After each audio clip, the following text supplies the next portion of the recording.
In the spring of 1867, something unexpected happened. For $7.2 million, about 2 cents per acre, the Russian Empire sold one of its largest overseas possessions to a young and still recovering United States. That land was Alaska. At the time, most Americans mocked the deal. They called it Seward's Folly, after Secretary of State William Seward, who negotiated it. After all, Alaska was an icy, barren wilderness thousands of miles from Washington, D.C., filled with nothing but polar bears and snow, or so they thought. But behind that modest price tag and that seemingly odd decision was a much bigger story, one of war, power, ambition, and survival. So, why did Russia sell Alaska? And why to America? To answer that, we need to go back a little, to the 1850s, when the Russian Empire was staring down a painful defeat in the Crimean War. Fought against an alliance of Britain, France, and the Ottoman Empire, the war exposed just how far behind Russia had fallen.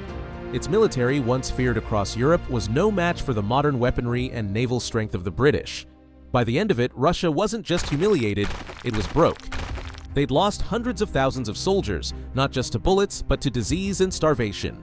The Treaty of Paris was another nail in the Tsar's pride, forcing him to demilitarize the Black Sea and retreating from ambitions in the Balkans.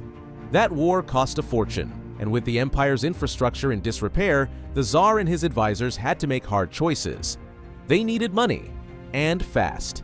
Alaska, known then as Russian America, wasn't exactly paying the bills. It was a prestige colony, sure, but a remote one. Isolated, expensive to supply, and increasingly unprofitable. The fur trade, once booming thanks to the region's sea otters, had collapsed. The otter population had been hunted nearly to extinction.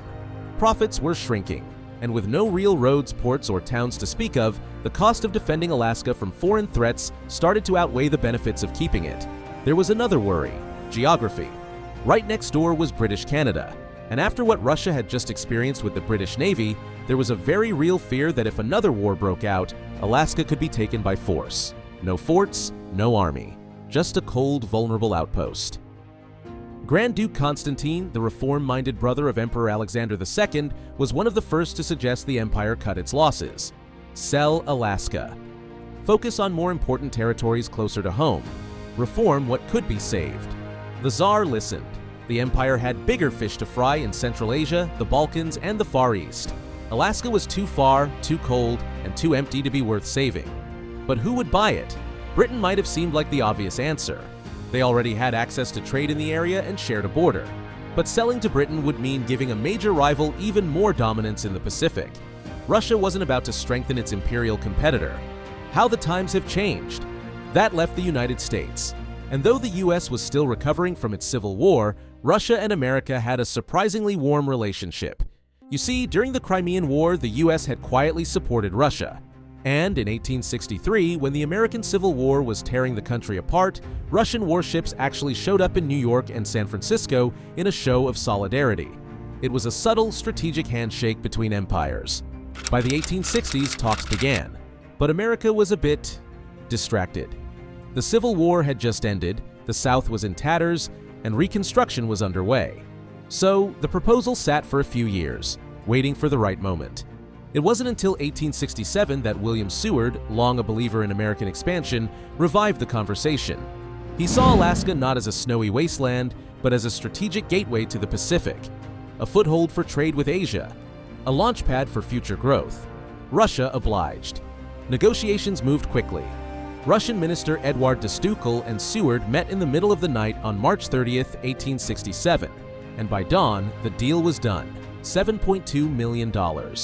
Paid in gold. The US Senate ratified the treaty. The press rolled its eyes, and the American people shrugged. The official handover happened on October 18, 1867. In Sitka, the Russian flag was lowered, the American one raised, and just like that, an empire stepped back and a new power stepped in.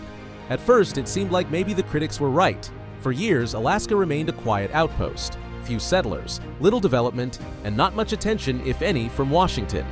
But then came the gold. In the 1890s, the Klondike Gold Rush turned Alaska into a magnet for prospectors and dreamers. Later, oil and natural gas would be discovered, turning Alaska into an economic powerhouse. Strategically, things got worse for Russia because during the Cold War, its location, close to Russia, gave it immense military value. What once looked like a bad deal became one of the best land acquisitions in American history. As for Russia, it used the money to pay off debts and focus on internal development. Losing Alaska stung in hindsight, but at the time it was seen as the right move, a clean break from a colony that offered more headaches than hope. In the end, the sale of Alaska wasn't about short-term profit, it was about long-term survival. For Russia, it meant cutting ties with a faraway burden. For America, it meant planting a flag in the North Pacific and staking a claim to a future nobody else could yet see. History is full of what-ifs. What if Britain had bought Alaska? What if the US had passed on the deal? What if gold had never been found? But one thing's for sure. In 1867, two empires made a quiet deal that would reshape the map and rewrite history. Do you think Russia made a mistake selling Alaska to America? Or was it the right decision?